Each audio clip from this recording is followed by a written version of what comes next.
Buenas familia, aquí estamos de nuevo con un pequeño vídeo, un unboxing rapidito para que podáis ver este soporte de Telesin para vuestro teléfono smartphone con MagSafe, pero no hay problema, si no tenéis MagSafe lleva un aro para que también lo podáis utilizar.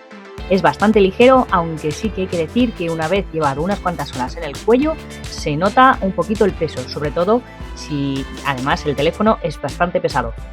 Como podéis ver, un pequeño manual de instrucciones junto con el aro, una bayetita y un pequeño limpiador para que podáis utilizarlo y se adhiera perfectamente a vuestro teléfono ese aro que veis ahí que viene en la caja. Simplemente os dejo con el unboxing, y un pequeño cordel para que podáis utilizarlo en vuestro móvil y tengáis el móvil más protegido y más seguro. Como veis es muy sencillo desenroscar y de abrir.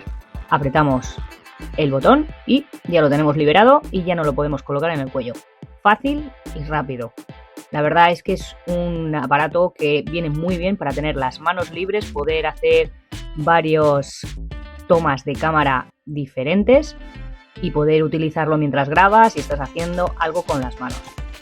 Podéis ponerlo en varias posiciones y es súper fácil.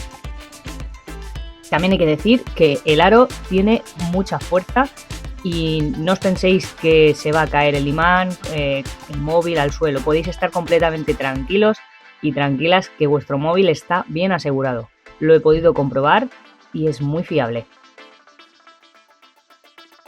Yo la verdad es que lo he probado y me ha encantado, os lo recomiendo porque podéis tener un uso mucho más versátil con el móvil y las grabaciones que queréis hacer. Simplemente gracias por ver el vídeo, hasta el próximo.